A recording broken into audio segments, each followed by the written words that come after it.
When you start off with a considerable disadvantage that I was the only Peruvian ever born in Watford. I must explain why. My father came from Peru and my mother was extremely surprised because the Essex family that my mother came from had never actually met a Peruvian. And people still come up to me and say, "What's Peruvia like?" And I think they are referring to Perugia, which, as we all know, is where those lovely Bacchi chocolates come from Italy.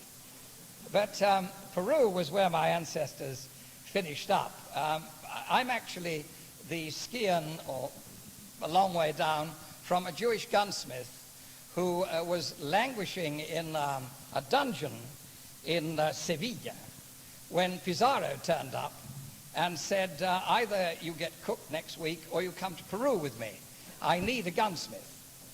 And that is where the whole rather strange legend of Pizarro having chosen his 184 conquistadores from jailbirds comes from. Because nobody in his right mind who was out of prison would have gone with him. Because Pizarro was offering them literally the same as a trip to the moon.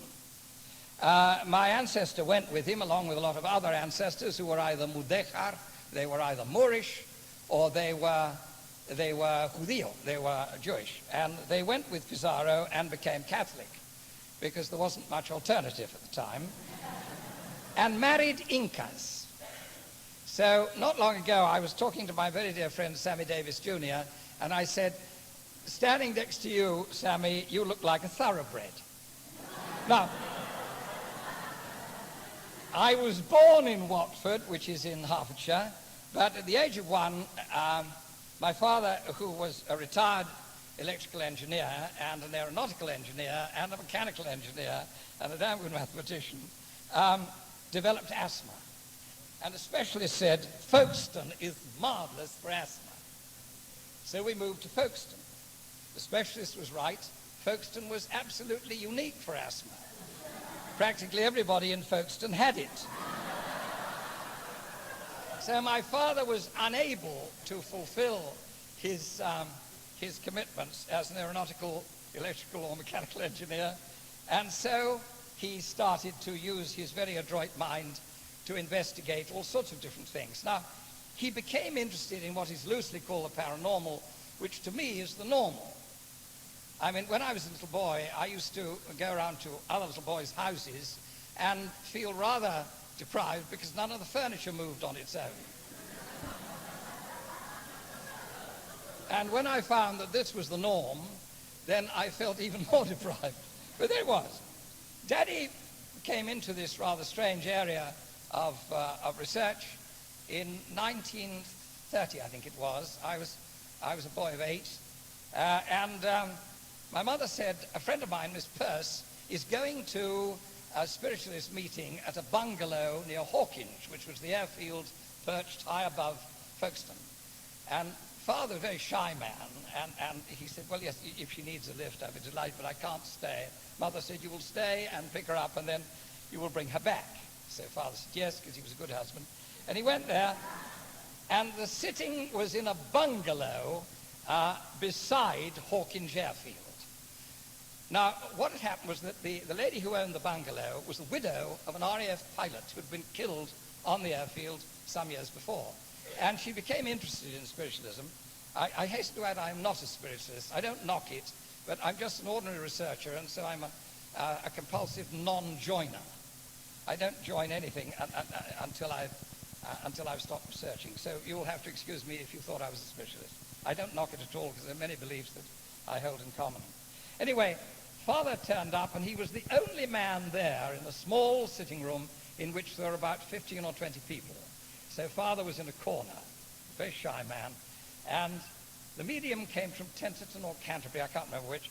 She was a middle-aged lady, and she gave 1 or 2 messages to various members, which, as is usual with this type of message, sounded very banal, and father thought, well, very interesting, but not very convincing. And suddenly she swung over and said, "I'd like to come to you, sir," and at the end of the room. And all the ladies turned round. Because he was the only man present. And she said, do you know the name Bolton? I said, no, I'm awfully sorry, not really, no. Thinking, I wish I was somewhere else. And she said, there's a young lady here called Bolton, I think. He said, no, I've never actually met a young lady called Bolton. He said, wait a minute, no, the young lady's saying, she is not called Bolton. The town that you met in is called Bolton, and she wants to thank you for what you did for her. So all the ladies turned round in Bolton. And Father had shrunk right down in the chair, and he said, well, I honestly don't remember even going to Bolton, let alone doing anything for a young lady that you should be grateful for. So she said, wait a minute. The young lady, she said, are you a theatrical, sir? And my father said, no, I'm an aeronautical engineer. I'm an engineer. I said, oh, she's showing me a theater, stage. How very strange. Oh, wait a minute. She said, this will convince you. There isn't a play or a show going on that stage in Bolton, but you are a very young person when you met her, and there's an auction going on the stage. And my father said, oh my God, I do remember. And he came back that evening, and the next morning he got us together, my elder brother and myself. My brother's 6 years older than I am. I was about 8, and he was about 14. And he said to my mother-in-law, Florence, when I was a very young man, I was only about 18, I was at the London School of Electromagnetism at Faraday House. Remember it? And he said, another South American student and myself, who was also an electrical engineer, fell in love with a young actress. And she went on tour during the summer vac, and we played about 4 or 5 dates. We were just working as sort of walk-ons and helping with the scenery, and the whole thing folded in Bolton. And the manager ran off with the money. Well, in those days, no equity or anything like that, so the whole cast was stranded. And Father had the bright idea of going to the local newspaper and saying, would you put in an advert for Nout, because we are stranded, saying there will be an auction on the stage, this little theatre in Bolton, of all the properties to do with this show, the scenery and the costumes, the skips, everything, props and what have you. And that night, my father and his friend cabled their guardian, Mrs. Sothery, in London, and asked for 5 golden sovereigns each to be collected the next day at the post office in Bolton, which they did. You try doing it today. And they then went to the stage manager and they said, look, we're going back to London because we're a bit shy. Here is an envelope with 5 golden sovereigns for this young lady to get her back to London and keep her going for a week or two. We're going now. Here's £0.5, which was a lot of money in those days. Will you buy back all her personal props and put them in her personal skip and see that it gets loaded on the train? And they went down and got on the train and never heard hide nor hair of the young lady afterwards, until this rather strange message that my father got. Now, had it been any other sort of message or something that he was thinking of, then it wouldn't have intrigued him so much, but it sparked off this train of thought, and he started to research the paranormal. Well, we met all the phonies and the charlatans and the self-deluded, but blessedly, because my brother and I were included as my father's guinea pigs, we also met the genuine. And I will always be eternally grateful to my mother and father for allowing me in on the ground floor of what was to be the most exciting part of my entire life. Not the least because I didn't speak until I was 16. I suffered from the most appalling stammer, one of those type stammers. And I was finally cured by a speech trainer and 2 psychic healers who finally got me a voice, which was pretty exciting, and I've never bloody stopped talking since. But there we are. Now, my father had a very interesting experience when he was a young man. I wrote about it in a book. It's always struck me as an interesting one. When he was a youngster of about 20, they used to have in those days, we're talking about the turn of the century, they used to have weekend house parties. his whole guardian's household, with about 40 young students from all over the world, used to go down to Hayling Island and take over a big house in Hayling Island for about a month. It was an old house, had been built in the 18th century. And one evening in the summer, very beautiful night, full moon and everything, there were about 40 or 50 of these youngsters there having a high old time. They were only drinking punch, that type of thing, when one of the girls screamed because in the moonlight she'd seen this very frightening face, very white face, looking in through the window. So all the bright young men who couldn't wait to show off their macho manhood leapt into the garden to find out who the intruder was. Now, as I say, it was very bright moonlight. My father was one of these bright young men. And they searched the garden, and eventually this very thin, father described him as exceptionally thin, figure burst out of the bushes and made across the tennis court, pursued and hallooed by these very athletic young men who were really showing off to the pretty girls. When he got to the center of the tennis court, they surrounded him and started to move in on him with, as my father said, considerable reluctance because of his almost skeletal thinness and the extraordinary white, cavernous face that he had, this very emaciated face with these glowing eyes. None of them really wanted to touch him at all. And just as they were about to finally make the final dive, he vanished. And so in a rather subdued mood, they all went back to join the rest of the house party, which then they said, oh, well, that was an intruder to the girls, etc., etc. But it was a very subdued house party. My father had never really forgotten that. So he had already had a rather interesting experience. To go back to Folkestone, Folkestone had a small spiritualist church, which was on the Savoy Hill, I think they called it. And so most of our test cases came from the mediums who were booked for the little church there. And Father, in order to repay the church for its kindness in providing so many test cases, made for them in his garage, he was a very fine craftsman, the very large altar rail, which I understand is still there now that the church has moved to the Bale. And I believe that's still there. So I wonder how many mediums have actually lent on this very splendid oak altar rail that my father built there. Mother was marvelous. She was a very practical lady, an Essex girl from the Dawkins family. And although Father was completely detached when he was engaged in research, he could be a very emotional man when he wasn't researching. Mother had that marvelous Essex sense of humor. And she didn't like the charlatans at all, obviously. She was very kind with the self-deluded. But I remember one charlatan that we had who looked at Mother, who was then, I suppose, in her late 30s, and said, war, war. We're talking about 1931 by now. Looking at her, thinking she must have lost somebody in the First World War. And Mother said, her eyes used to go rather small, like peppermint balls, and her mouth looked like a chicken about to lay an egg when she was angry. And I saw this rather strange facial change on her, and I thought, oh, he's in for a bad time. And so she said, is that you, Obadiah? And I thought, Obadiah? And he said, yes, yes, Flo. Now, my mother's name is Florence, and she loathed the name Flo. She'd answer to Floss, but only to close members of the family, but Flo, no. And her face became even more rigid.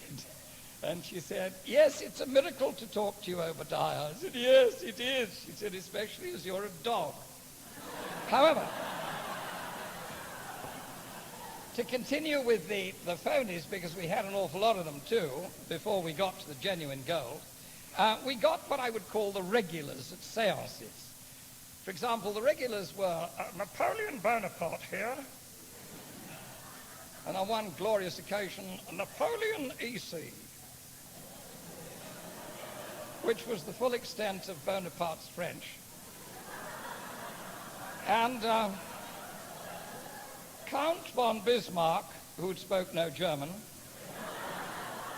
and on one wonderful occasion, Victoria, Queen Victoria here, and to my absolute delight, followed by Victoria Vagina. The, we also, for some unknown reason, except that a very nice lady had passed over in a very severe accident involving a car, we would occasionally get Isadora Duncan. I remember one medium went, Isadora Duncan, yeah, without a trace of an American accent. And little lady said, oh, the Isadora Duncan. And the lady on the end, who was very honest, said, who's Isadora Duncan? She said, you remember that exotic American dancer who had a very peculiar death? She was driving an open car, wearing a long scarf, and it wrapped round her back wheel and broke her neck.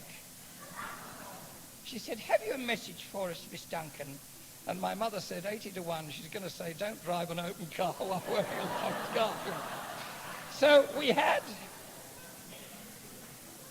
that strata to work through, but at the same time, Father had built a lab, which was very, very efficient.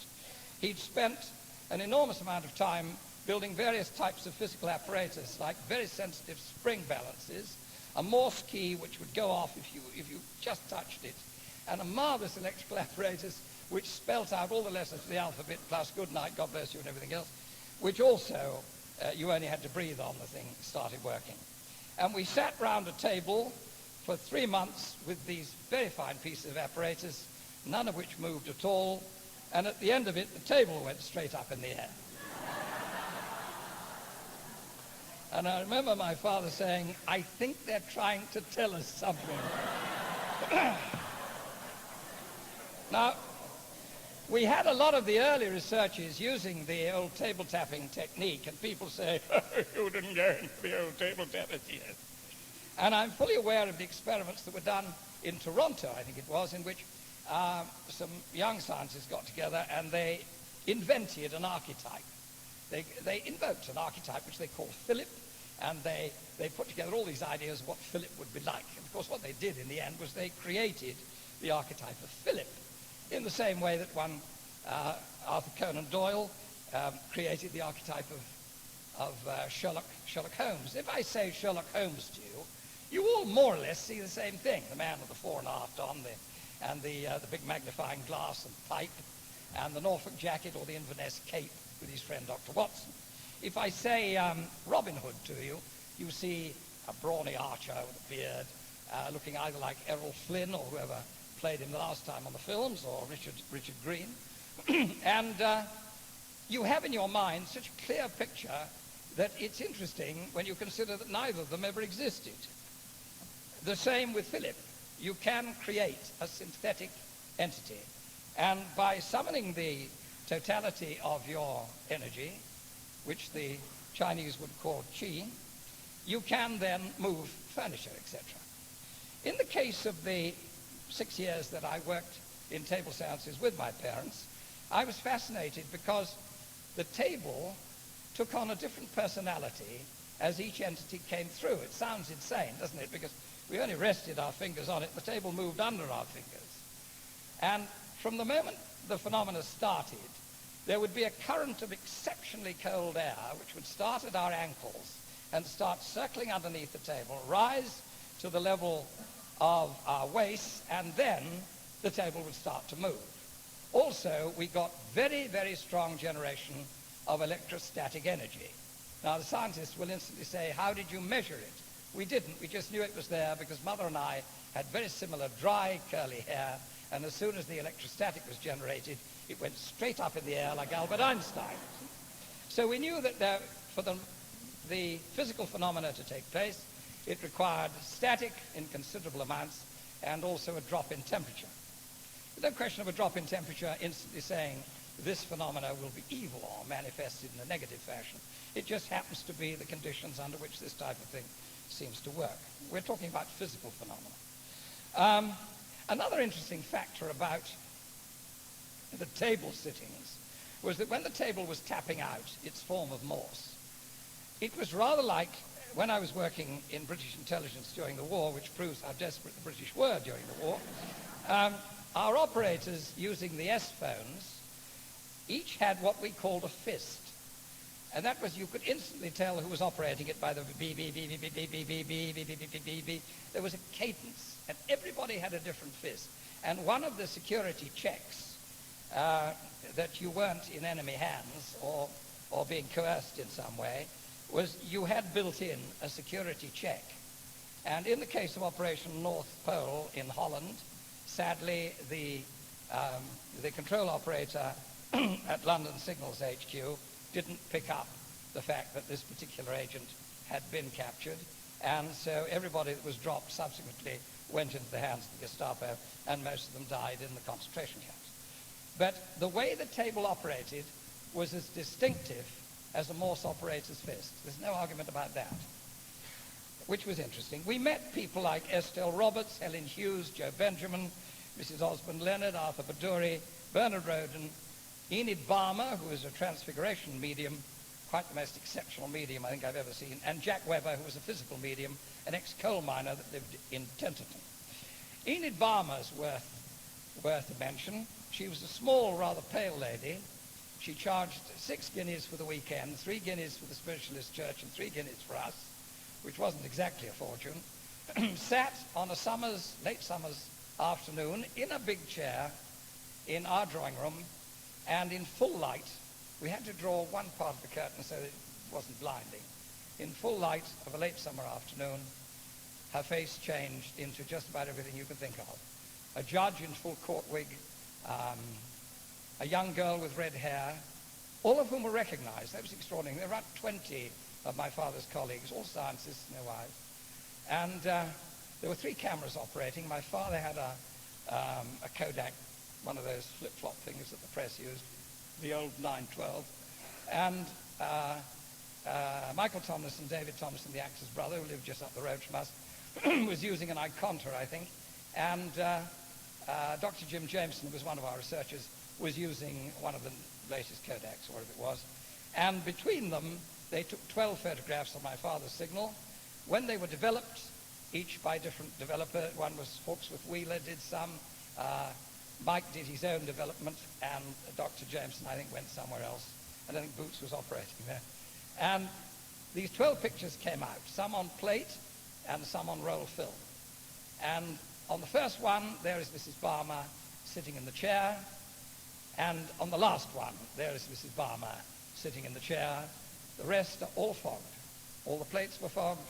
All the film was fogged, as though by intense radiation. In fact, Dr. Rusak, who was a very well-known radiologist in the town, a great friend of father's and a co-researcher, said that with radiation of that intensity, we should all go and consult a physician, which was interesting. So that was the type of experience I was having. The most remarkable medium I ever met was a grocer in Dover. He was a little man called Eddie Partridge, and he was a wonderful man. He had one of those corner shops where they sell everything from a needle to an anchor, and it smelt of sugar mice and cheese under one of those porcelain covers, and ham under glass, and broken biscuits, and all sorts of intriguing things. Very small shop, and it had big weights at the side, and it was a lovely shop, very small, and they lived above it and at the back of it, and Eddie bred the most famous racing pigeons in the world. They are the breed called Champion Eddie, and he was a dear man. He really was the loveliest person, and his wife Biney. They're both very small. And he was the finest telekinetic I ever met. He managed to levitate my mother, who was a good 14 stone. She was a big lady. And she was levitated in red light right across the table and deposited in the lap of a sitter the other side. Now, there were 4 of them. My father was a small man. Eddie was small, Biney was small, and his brother-in-law, Charlie Walker, who was a lifeboatman, was wiry but small. So how they picked up Mother in that sort of deep red light, in which we were taking infrared pictures, was quite miraculous. He also, I remember one marvelous incident when there was a biscuit salesman came in, all beer and bonhomie, and he came in and said, "Right, Mr. Partridge, Mr. McVitie and Price, what orders?" And Eddie said, well, he got about as far as that, and a 10-pound weight went straight up in the air, crossed the counter, and banged down the other side. And all the paper bags which were on strings went And the biscuit salesman said, "What the was that?"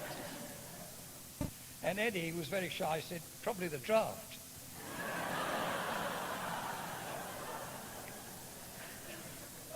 My father was most intrigued with Eddie's healing ability. He was one of those extraordinarily spiritual people who were very practical, down to earth like a little sparrow.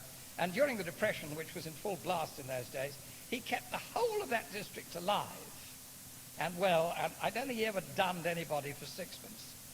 Somehow he was always able to provide for them, and somehow they got through. And his son became the manager of Boots, and Eddie was illiterate. He could neither read nor write, but he used to do the stock taking, and then he would do all by automatic writing. I wish to God I could. And he'd be talking to you and putting it all down, and then his son would add it up, and within a farthing it was right. That's extraordinary. There was also a little medium in Sandgate who was a homely little body, and she wrote German with this hand, academic German, which father spoke very well and could read very well, with abstruse math in, some of the symbols of which didn't appear for some 10 years, and academic French with this hand. Well, she said things like, "Oh no, Felton Fleet, of course you lads, we see a lot of people from Felton Fleet," and talked about Folkestone and gossip and everything. And I watched in amazement. She had a whole pot of pencils, all sharpened, and as one wore out, she'd pick up another and go on writing. And father would go through it with his colleagues, the most extraordinary documents. And one was all about abstruse mathematics with German comments on it, and the other was all French academia of some sort. But an extraordinary woman, and she also knew Eddie, of course. The most extraordinary experiences I had with Eddie, there was a girl, I didn't have this experience, but my father told me about it directly afterwards. He came in from Dover, and his face was glowing, and he said, "What I've just seen may have been done by a grocer in Dover," and I mean no disrespect by this, neither did father. He said, "I think the last time it was done was probably by a carpenter in Nazareth." But what had happened was that the shop bell, which was one of those things on a spring that went tinkle, tinkle, tinkle, tinkle, the door opened, burst open really, and into Eddie's shop came a very pretty young girl of about 13, crying hysterically. Now, she would have been exquisite, but her face was covered in the most god-awful acne rosea, I think they call it. And father thought, "Oh, dreadful shame." And she rushed over to Eddie, because everybody adored Eddie, and she flung herself into his arms and said, "Uncle Eddie," everybody called him Uncle Eddie, "I'm going to chuck myself over the cliff," which of course was Dover. It was very probable she was too. And Eddie said, "No, you won't, dear. You'll be all right, you'll be all right," and comforted her. And then father said the most amazing thing I've ever seen. He said he passed his hand over this child's face, keeping the fingers about 2 or 3 inches from it, and said, "You'll be all right, love. You go back and have a nice cup of tea and lie down, and you come and see me when you feel a bit better." And this child went off. She stopped crying. She went back home, and they were still talking because they did an awful lot of research together. She came back. She danced into the shop. There's no question of burst. She danced in, and father said her face was radiant, absolutely radiant. And she twirled round as young girls will, and she said, "Look at me, Uncle Eddie." Not a mark. Now, I've talked to a number of researchers and scientists about this, and doctors, and one said, "Yes, well, pretty obvious what he was all about. Twins."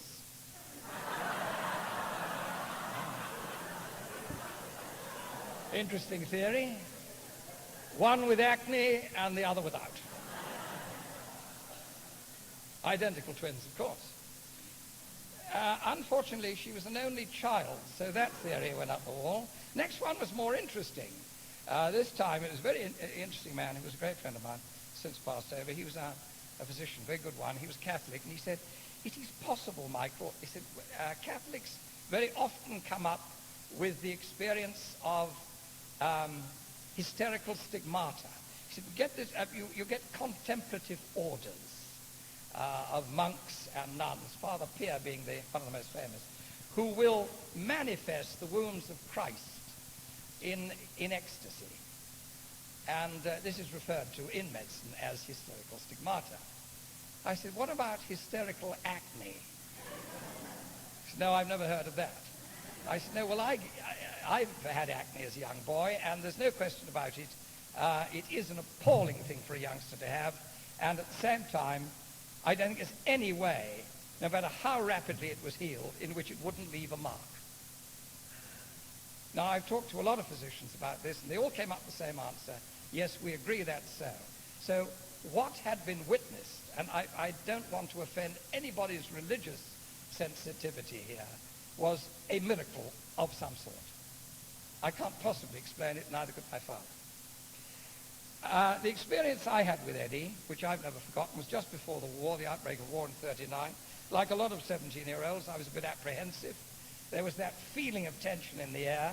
We all knew it was coming because of the Spanish Civil War had been the rehearsal for it. And Father twigged that I was feeling rather nervous about it, and so he took me to see Eddie, and Eddie picked it up immediately, and he said, I'll tell you what, when I've shut the shop, I want you to come along, and we'll go into the country. The Weald of Kent.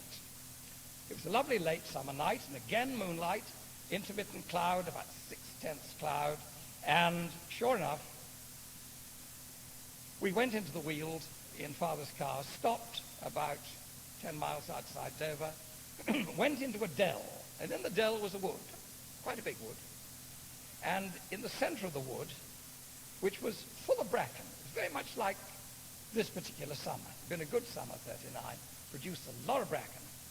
And oddly enough, as we walked through in the moonlight, Eddie in the front, myself in the middle, my father on the end, we didn't seem to be making much noise going through the drying bracken, which was odd. There were no twigs cracking underneath or anything. Total feeling of peace. We got to the center of the wood. It was a clearing, 4 or 5 times the size of this room, this hall.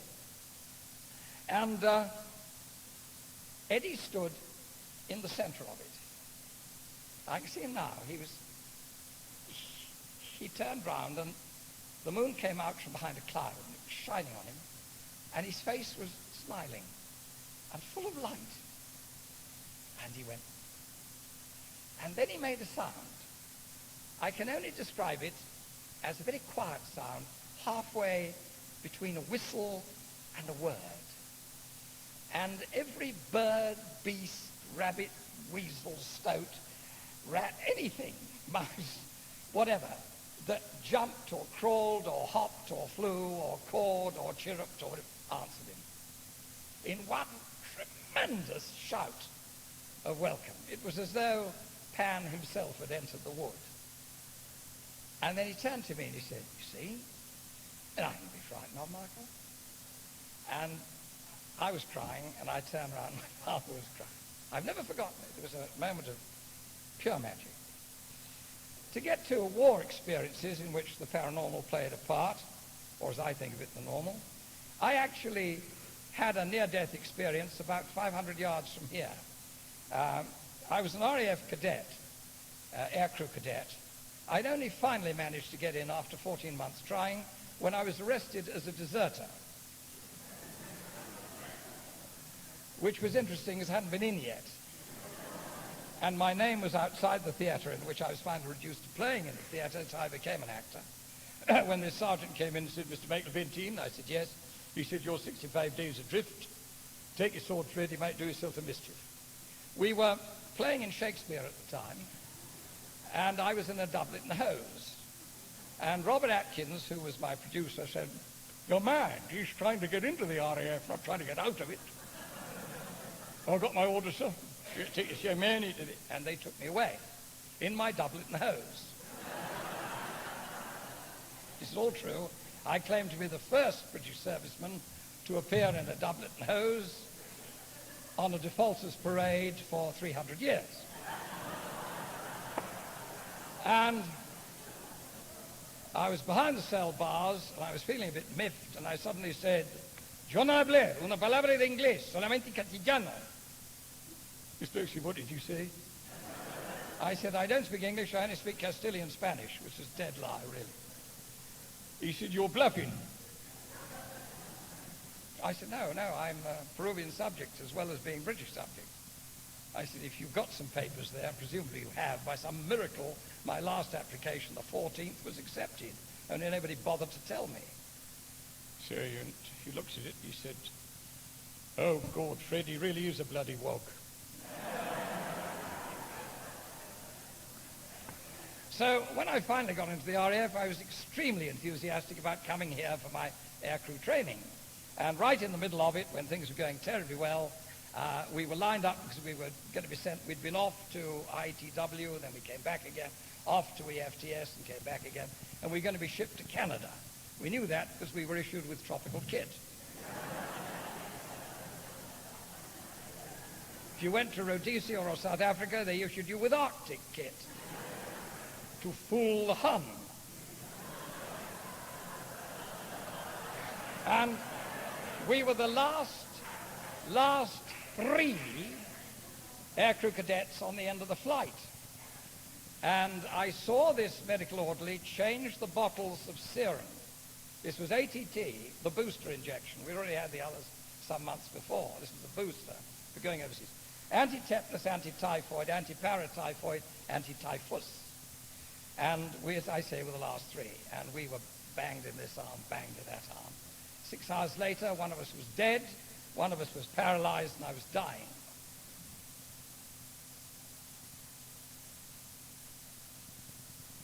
The near-death experience was interesting. We had been given the cultures of each of those diseases. The batch, of course, can happen in wartime, had obviously not been properly treated. Not that we were thinking about this because we were in agony. I mean, the boy that died really did die in agony, and I haven't had pain like that ever before. Because tetanus, lockjaw is a frightening thing. The others were terrifying. And, like most, by this time I was, 18 and a half, coming up 19, pretty frightened by that time. And I remember being taken into the central sick quarters at Abbey Lodge, and I don't remember very much else except the pain, and they gave me a lumbar puncture without anesthetic, because that's the way they did it in those days, because they thought I had meningitis. And then I felt myself leave my body, and all the pain stopped. And I found myself, as it were, in space, with a great darkness below me, but not frightened. Awestruck, yes, the word that they use so much nowadays, awesome, marvelous description. And at the same time, I had this wonderful feeling of peace, no pain, no fear, and surrounded by light, except below me, this abyss of darkness, but nothing frightening about it. And I mean, I get sick on the second story of the Eiffel Tower, so it couldn't have been a physical reaction to it. However, I suddenly found myself, as it were, waiting for somebody. And then the waiting stopped. I don't know how long it went on, because time is relative. And I was pulled back, and I felt myself pulled back. And I woke up in the bed at Central Sick Quarters, barely able to speak, and this beautiful face looking at me. And I thought, my God, an angel. It's an angel. It must be an angel. And this voice said, oh, you have been a long way. And it was the sister. It was a very pretty girl. And I then heard this sort of argument going on. One fellow saying, oh, it's one of ours. No, it's definitely not one of ours. And I realized very vaguely, because I couldn't see very well. They came right into vision. They went, oh! You see, they obviously knew that I was back. Came in a very high-ranking padres, because this was a group headquarters here of Air Training Command. And they must have been very near to God, because they had a lot of rings on, you see. And the first one, who I presume was the Catholic padre, said, feeling better, my son. And the other one said, it was obviously the Protestant, said, feeling better, lady? And I said, I'm alive. Piss off. And I'm quite honest about it, because you don't, when you've been through an experience like that, I was amazed I could speak at all. Then I lapsed into unconsciousness, and there was a terrific fight for about 6 months. At the end of it, they put me in British intelligence, because I was a volunteer. I spoke French and Spanish, so they put me with the Poles.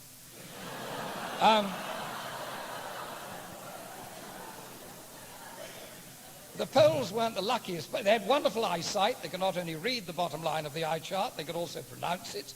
And they had great skill.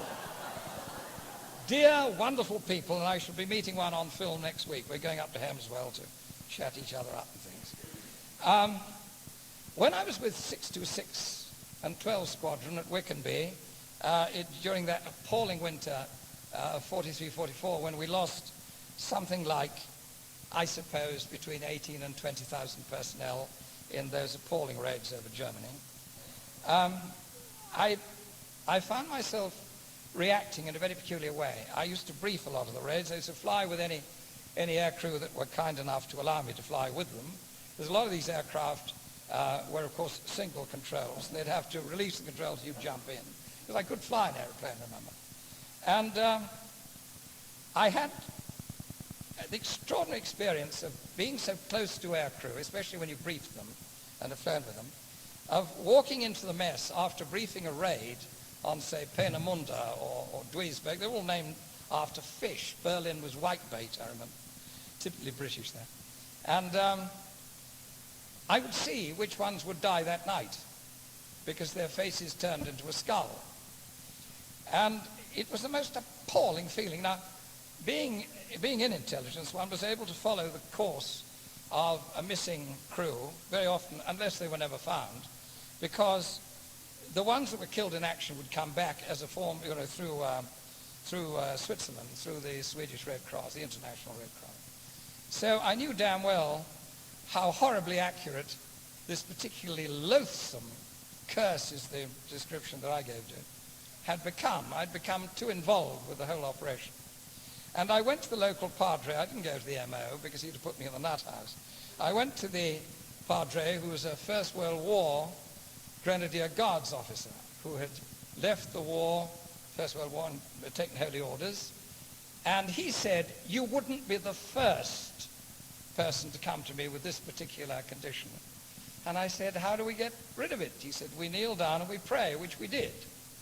And thereby, whichever way you like to look at it, you could even say that we psychologically blocked my unconscious mind.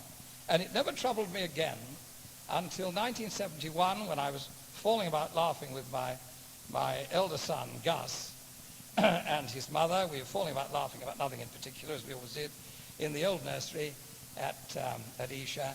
And all of a sudden, my son's face turned into the skull. And I stopped laughing rather abruptly, and Gus said, what's wrong? And I said, come in the other room. And I had seen a small light airplane flying along above a horizon that I couldn't determine, pull up, stall, go in, no fire. And I said, if you fly with this young pilot, Andy, they were great mates, they used to go scuba diving every weekend, you both die. And he said, what a terrible thing to say. He's a jolly good pilot. I said, he can be Richthofen. It's a question of the meeting of two world lines. If you do that, you die. You have to tell him. And of course, being a young man, he said, what about the scuba diving? I said, no, you do scuba diving. You can do that as much as you like. And I liked Andy, and I knew he was a good pilot. And of course, 12 weeks later, that's what happened. And it was 9.5 weeks before they found him. However, my son manifested to me in the garden within hours of his death, even though his mother was hopeful that he was just missing. And he touched me. I felt him touch me. And he said, I'm dreadfully sorry, Daddy. It just bent the car. And he said, it wasn't Andy's fault. The bloody machine went wrong in the air. Not the most spiritual message ever received from son to father, but very evidential, because Captain Hunt, who was a good friend of mine, of the air accident branch, 11 months proving that, in fact, the aircraft had gone wrong in the air. There had been no mandatory pressure test on the manifold, meaning that the primary heat exchanger contained very large quantities of carbon and lime, which any engineer in the audience would know instantly would indicate heavy generation of carbon monoxide, which of course was the thing that disorientated the pilot and caused them to crash. People think in some way that I only became interested in possibility of survival, or continuity, as I prefer to think of it, because to me life is a constant stream, as is all evolution. because my son was killed, or because of my experiences in the Second World War? And of course the answer is not at all. I only became interested in it because I was trained in it ever since I was a tiny boy. People say, have you ever seen a ghost? I say, yes, I've seen quite a number of so-called ghosts. Quite often people have seen ghosts who were so solid they didn't even know they're ghosts. I saw a ghost of a man I didn't even know was dead. And that was in the RAF, a friend of mine, Pop Walker. He was 34, so we called him Pop. He was a navigator, very large, bulky man, lovely man. He was a Northumberland, I think, or Cumberland. And he lived in Yorkshire. And I was going on leave, 48 hours leave. And he said, see you when you get back, Mike. And I said, oh, great, yes, sure, Pop. And I came back at 23:59 hours. This was in Lincolnshire, at Wickenby. Moonlit night again. It seems to be odd that moonlight seems to play such a part in it. Probably because they're usually on a cold, dry night. Walking through the snow to my dispersed hut, and coming towards me in the moonlight, absolutely solid, was Pop Walker. Why should I think he was anything else but Pop Walker? I didn't know he'd been killed 24 hours before. I waved at him, said, had a great leave, and he went straight into his hut. I thought, oh, well, he wants to be with himself. And I went into my hut, which I shared with 6 other officers, and slipped into bed. And in the morning, 6 a.m., we were operating again the next day. And the batman, Albert, came in. He was Cockney. He said he actually brought in the shaving water and the coffee. You couldn't really tell which was which. And he said, shocking thing about Mr. Walker, so nice to see you back. You weren't here when it happened. I said, well, was not here when what happened? He said, Mr. Walker, sir. He was killed with a Sprog crew. They went into the Wolds, blew up. I said, bloody silly, I saw him last night. No, last night, so he'd been dead 24 hours. Well, that was a fairly evidential experience. People have asked me if, having been in intelligence, I ever came across the fact that the Nazis used paranormal methods during their waging of the war. And of course the answer was yes, I did. I talked to a large number of people who knew roughly what was going on. One of them was my friend Ewan Montague, who wrote that brilliant book, The Man Who Never Was. Great, tall, hawk-like man, wonderful man. Very old Jewish family, very, very old family. His brother was known as Red Ivor. He was very radical. And Ewan was very much straight down the middle, very liberal, very nice man. And he was assistant to the DNI, Admiral Godfrey. And Admiral Godfrey said within a few weeks of him turning up and joining him, he said, I wonder if you could go out and get me 3 astrologers. So Ewan said, don't you mean 3 astronomers, sir? He said, no, if I want 3 astronomers, I'll ask for them. I want 3 astrologers. He said, surely you don't believe in that nonsense. He said, no, I don't, but Adolf Hitler does. And the difficulty, though they got the 3 leading astronomers, including Naylor in England, the difficulty was to find 3 astrologers that agreed on the ephemeris that they were casting.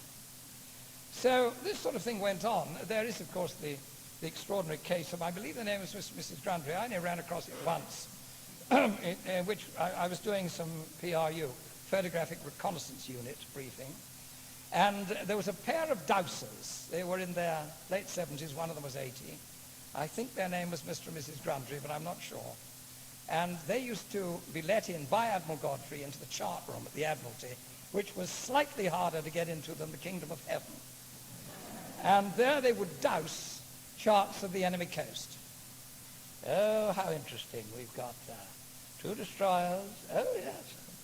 Spearbreaker. We haven't had a spearbreaker before. And these 2 old dears, bless them, were about 90% right.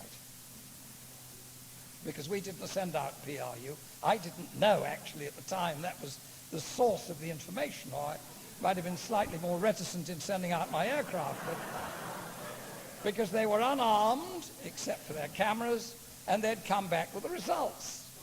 And eventually I said, what is the source of the information? And they told me, and I later dropped dead. People say to me, of what earthly use is the paranormal in everyday life? Well, obviously, women use it the whole time. They call it women's intuition. And I think the reason that they're better at it than we are is that they are nearer to the natural cycle than we are. We've gone a long way past our natural type of environment, whereas women still have this attachment to the circadian cycle. That may be an explanation.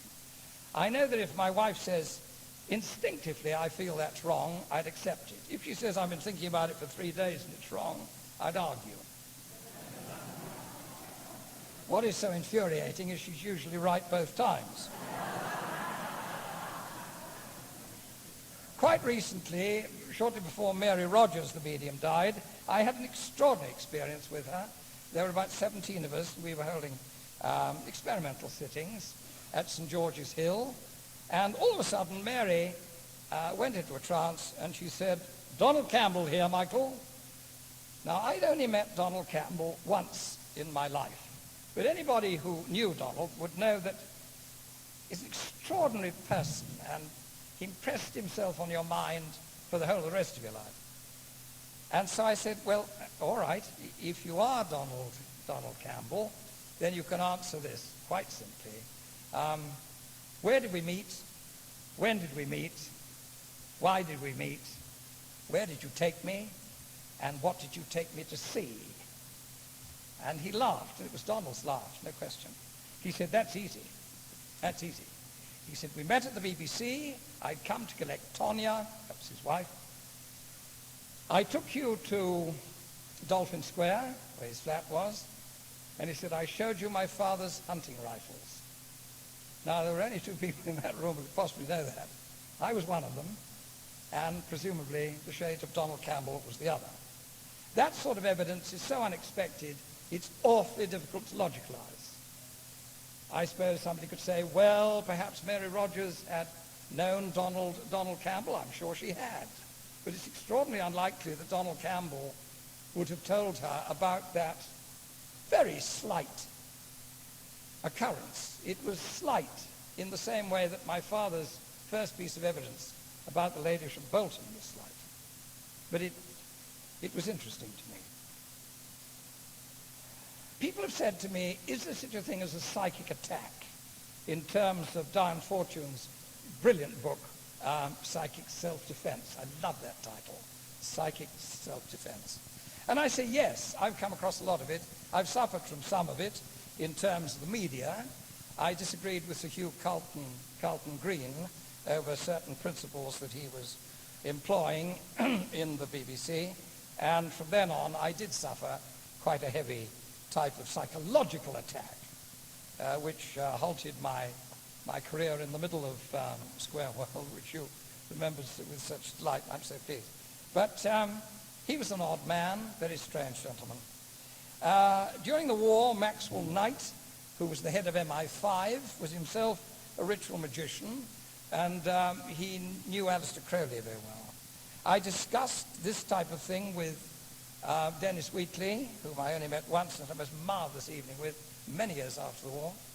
And he also felt that such a thing could exist, either as psychological attack per the media, which we saw on Profumo and Stephen Ward, and later on Jeremy Thorpe, which totally ruined their careers and caused Stephen Ward to hang himself. No, to take an overdose, I beg your pardon. And I knew Stephen quite well, and he was very interested in the occult, as he called it. The most frightening example of that was only about 10 years ago, I was asked in to help a lady who had been in special forces. She was a calligrapher. She did a lot of our forgery.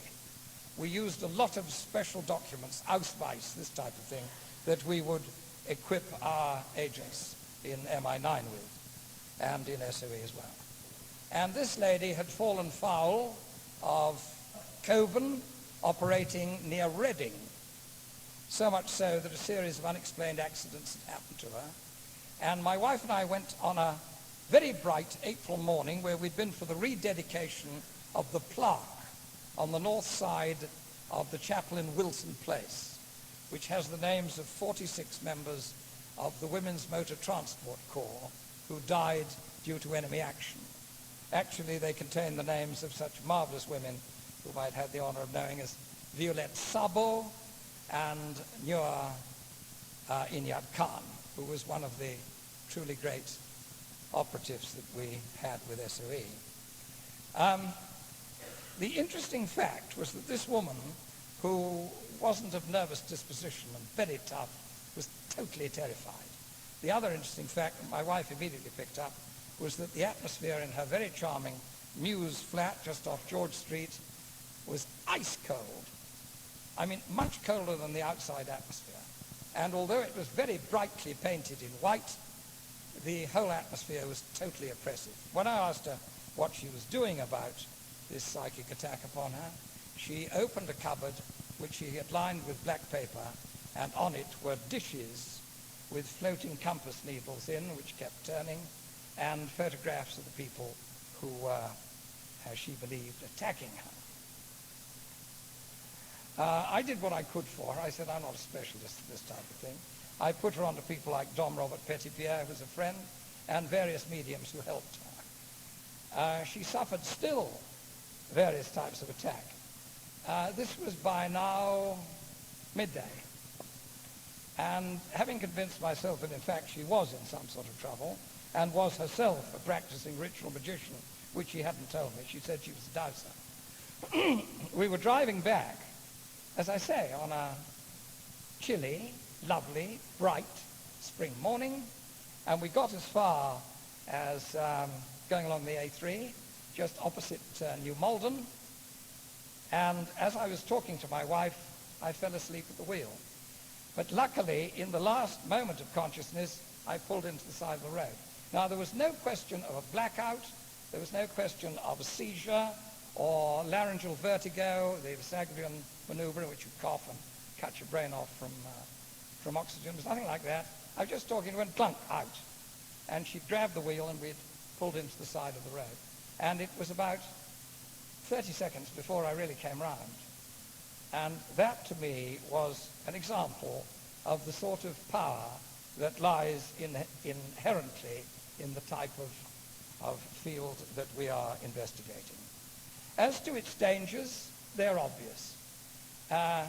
If you become obsessed with anything, there was a man who became obsessed with eating carrots and died.